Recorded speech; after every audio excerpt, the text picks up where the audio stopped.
All right, I'm Daniel. And Steven? And we're drinking even more Maker's Mark. Can't go wrong with it. Cheers. Cheers.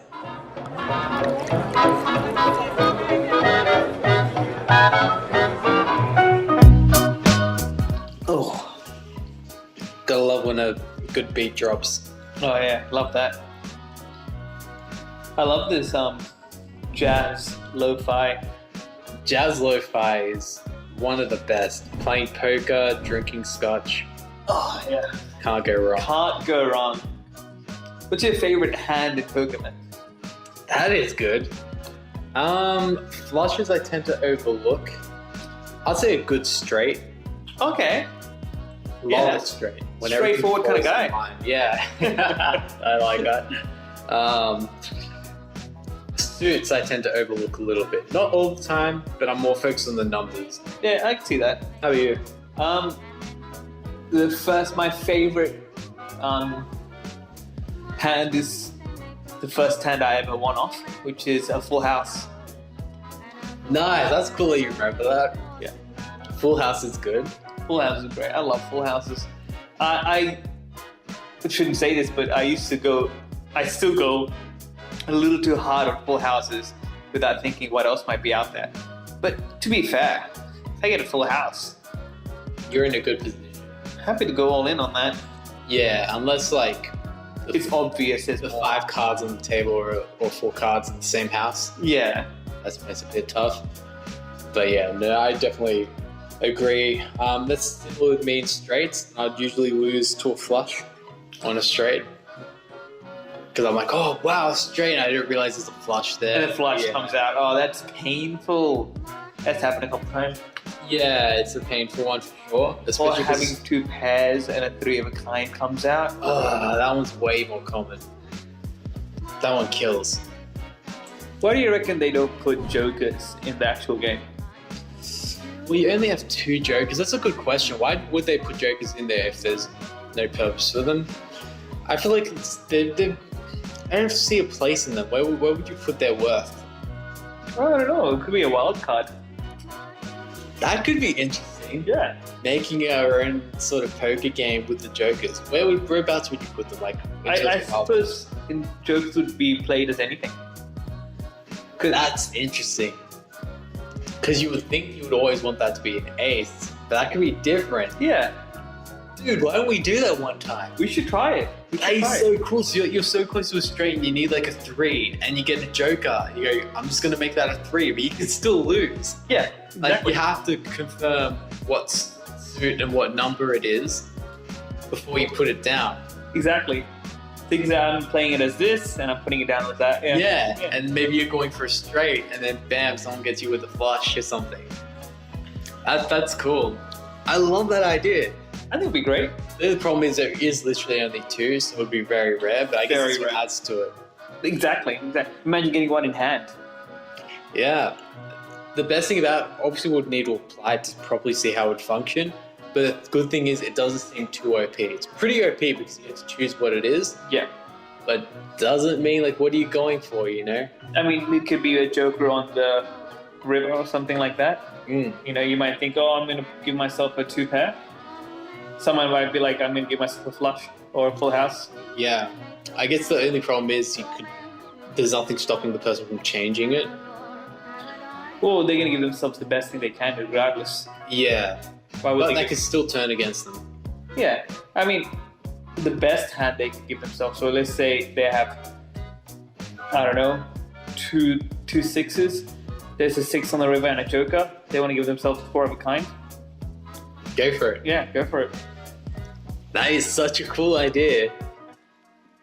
Dude, tomorrow, let's do it. Why not? We should try it. Why not? Because it's so rare. Like, it's not going to be something that's going to change so many.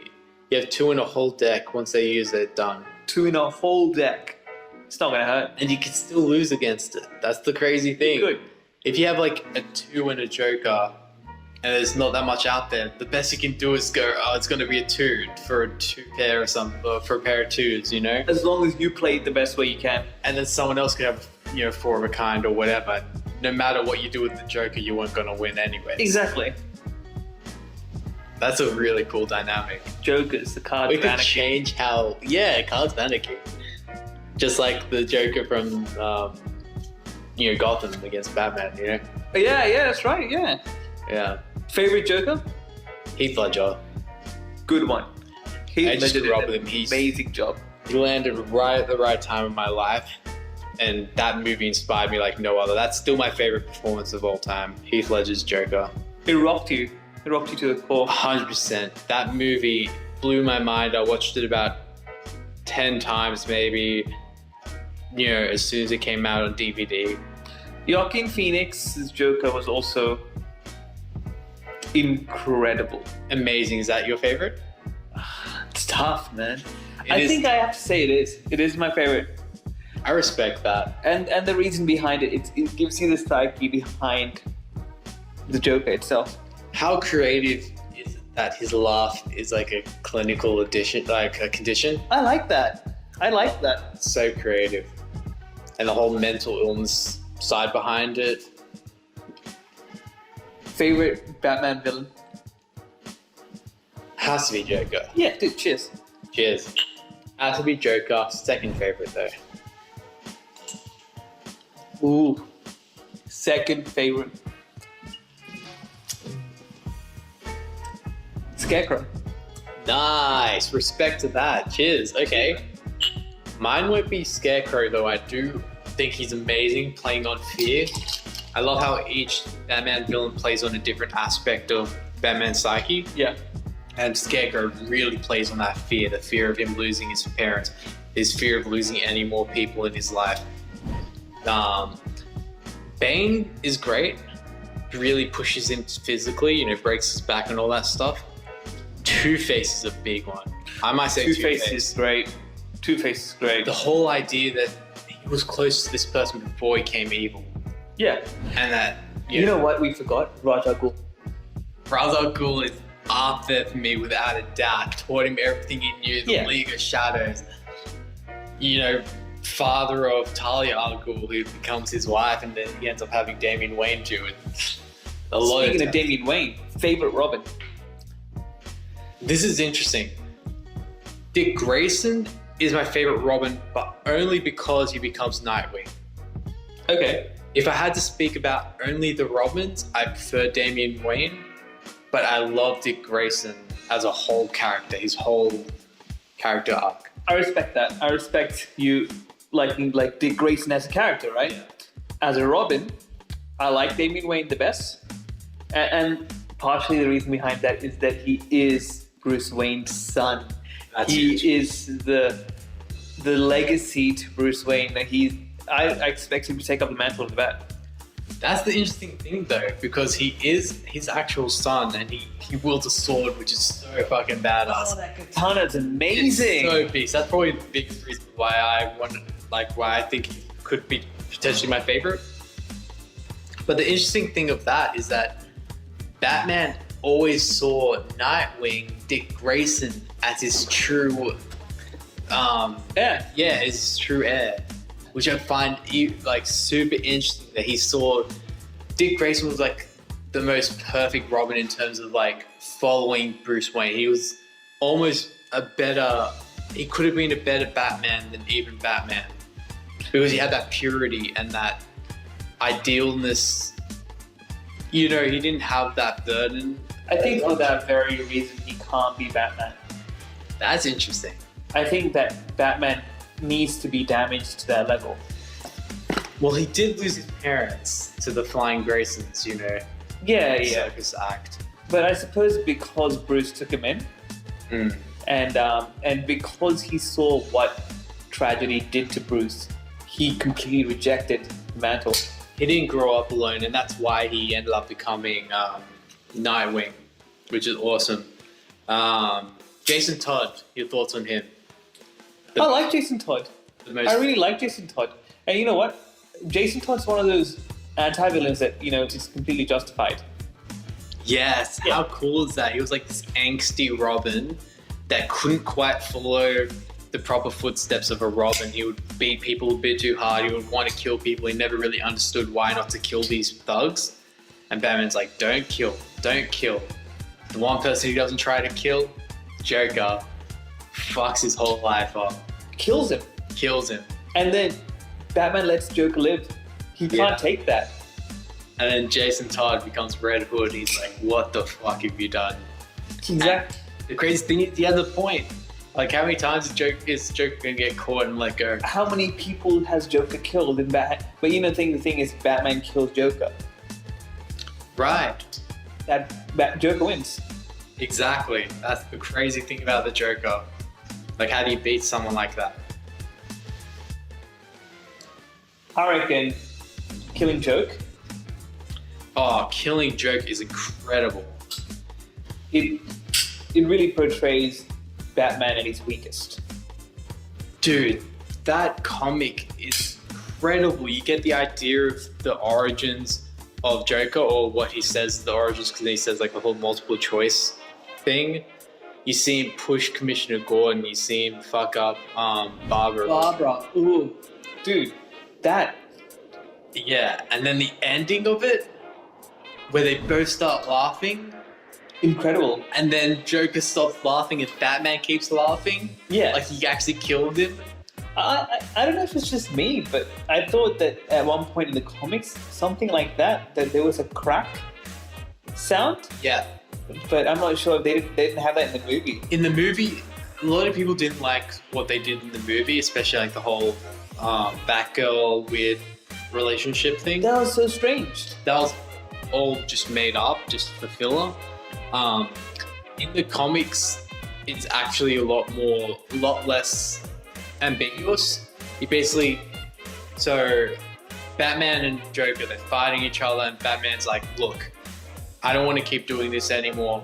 Let's just end this. The Joker goes, you know what? This is never going to end. And he starts laughing. He says some sort of joke. He starts laughing, and then Batman starts laughing, grabs him, and they're both laughing. And yeah, I'm pretty sure you hear a crack or like a scream almost, and then you see Batman laughing. Stops. And I love the ambiguity, but at the same time, there's definitely an idea that's portraying that Batman finally snapped. The killing joke. The joke that killed Joker. A lot of people hate on Batman as a hero because they say he's not powerful. I just like the idea of a man who's weathered, who's beat down, but keeps going, goes to the peak of human excellence, trying to do his best, even though he's so damaged. I feel like that's sort of what makes Batman almost the best superhero, is because he's just a human. Yeah. Yet he still becomes a superhero or superhuman through what he does. Exactly. Other than someone that's just gifted powers. That's exactly right. I'd like to see Batman who's gifted powers. That would be interesting. What he can achieve would be way higher than the average superhero. 100%. Like he can beat Superman. Yeah. Given, proper setup. Give him a healing factor. Yeah. Superman's dead. Imagine Batman with the fear ring. Oh my god. And the lanterns. That would be the best. What do you think of the knives? These knives are incredible. The one you gave me is probably my favorite one. That's a black Damascus. It's with the carbon fiber shredded handle. Shredded carbon fiber handle. The way it flicks out, the way it's handled, the grip, smaller than some of your other knives, but it just feels so light, and I love the black sheen to it. Oh, it's amazing. I think it's done really well. Speaking of, my next sword is coming up on Monday.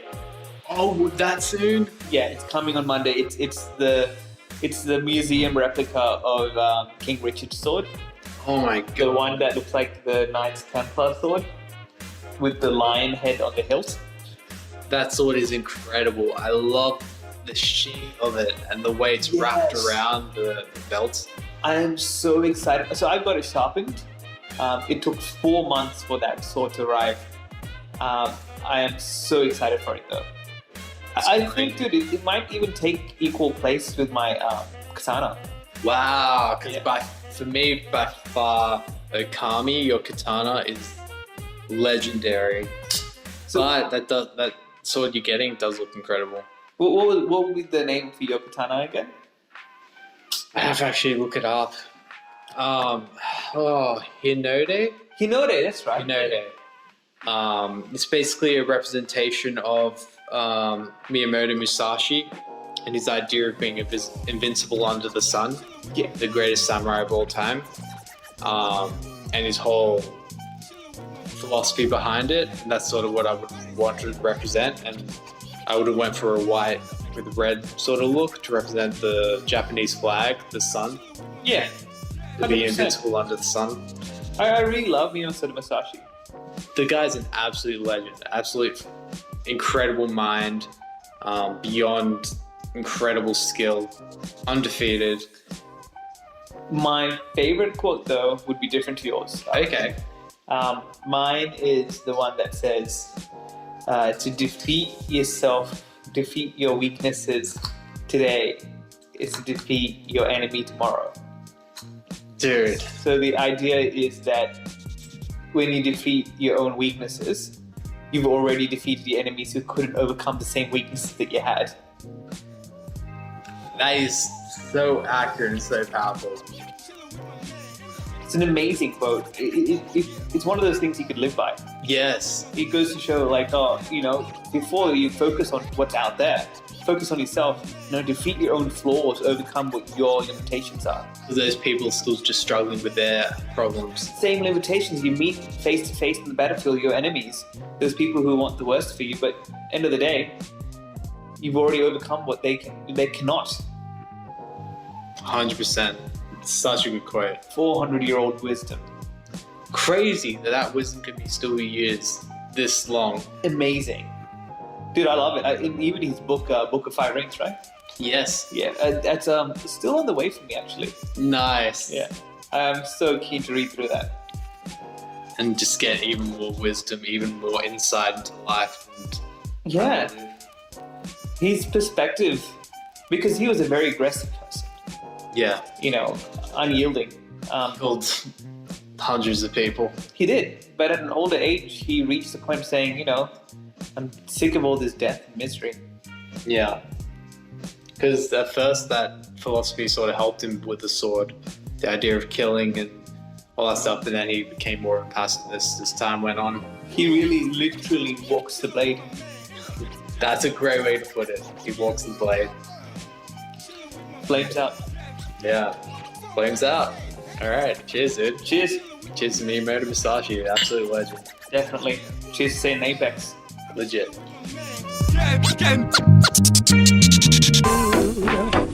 What I do, da da do, da da do.